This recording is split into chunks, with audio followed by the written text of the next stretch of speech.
Hello, welcome to home cooking journal. ഇന്ന് നമ്മൾ ഉണ്ടാക്കാൻ പോണ നമ്മുടെ നാട്ടിൽ ധാരാളമായിട്ട് കിട്ടണ പപ്പായ കൊണ്ടുള്ള ഒരു കറിയാണ്. പപ്പായയ്ക്ക് കറുവത്തുങ്കായ, കൊപ്പക്കായ, ധർമ്മത്തുങ്കായ, കപ്പളങ്ങ, കൊപ്പക്കായ, അങ്ങനെ പല പേരുമുണ്ട്. ഇതിൽ ധാരാളം ഫൈബറും വൈറ്റമിൻ സി ഒക്കെ അടങ്ങിയിട്ടുണ്ട്. അത് കാരണം ദഹനത്തിനും നല്ലതാണ് കേട്ടോ.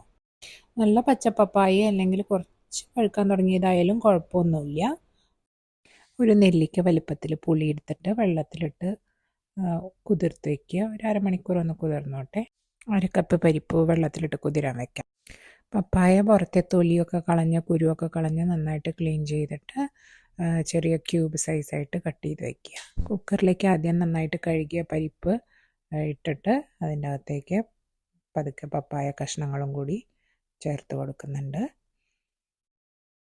4-5 പച്ചമുളക് കീറിയത് ഇട്ട് അതിൻ്റെ അകത്തേക്ക് വെള്ളം നികയ്ക്ക് ഒഴിച്ചു കൊടുക്കുക. ഇതിലേക്ക് 1/4 ടീസ്പൂൺ മഞ്ഞൾപ്പൊടി, 1 സ്പൂൺ മുളക് പൊടി, പിന്നെ ഒരു 1.5 സ്പൂൺ ഉപ്പ് കൂടി ചേർത്ത് കൊടുക്കുക. ഒരു 2 കറിവേപ്പിലയും കൂടി ഇട്ട് കൊടുക്കുന്നുണ്ട്. ഈ കുക്കർ അടച്ചിട്ട് ഒരു 2 വിസിൽ വരട്ടെ.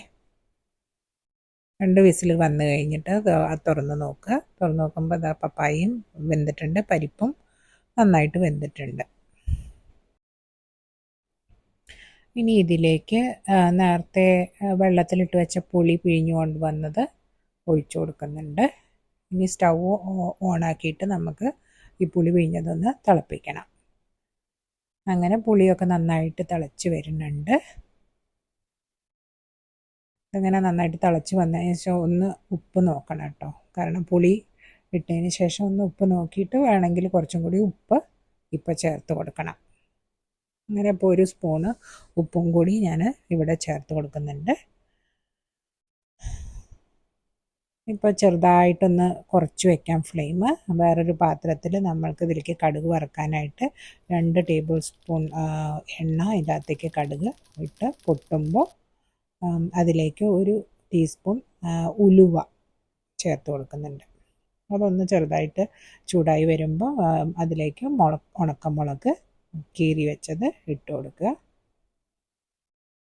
എല്ലാതും ഒന്ന് ചെറുതായിട്ട് ഇളക്കി അതിൻ്റെ അകത്ത് ചൂട് ആറിക്കഴിയുമ്പോൾ അതിൻ്റെ അകത്തേക്ക് കറിവേപ്പിലയും ചേർത്ത് കൊടുത്തിട്ട് സ്റ്റൗ ഓഫ് ചെയ്ത് വയ്ക്കുക.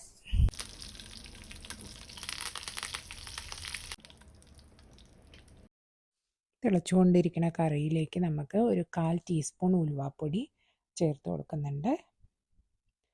ഇനി ഇതിലേക്ക് കടുക് വറുത്തതും കൂടി ചേർത്ത് കൊടുത്തിട്ട് എല്ലാം കൂടി നന്നായിട്ടൊന്ന് ഇളക്കി മിക്സ് ചെയ്ത് വയ്ക്കുക. അങ്ങനെ കറിവത്തുങ്കായും കൊണ്ടുള്ള പുളിങ്കറി റെഡി ആയിട്ടുണ്ട്.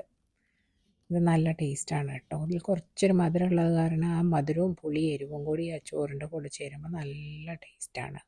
അപ്പോൾ എല്ലാവരും ഒന്ന് ഉണ്ടാക്കി നോക്കൂ. Please share and subscribe. Thank you.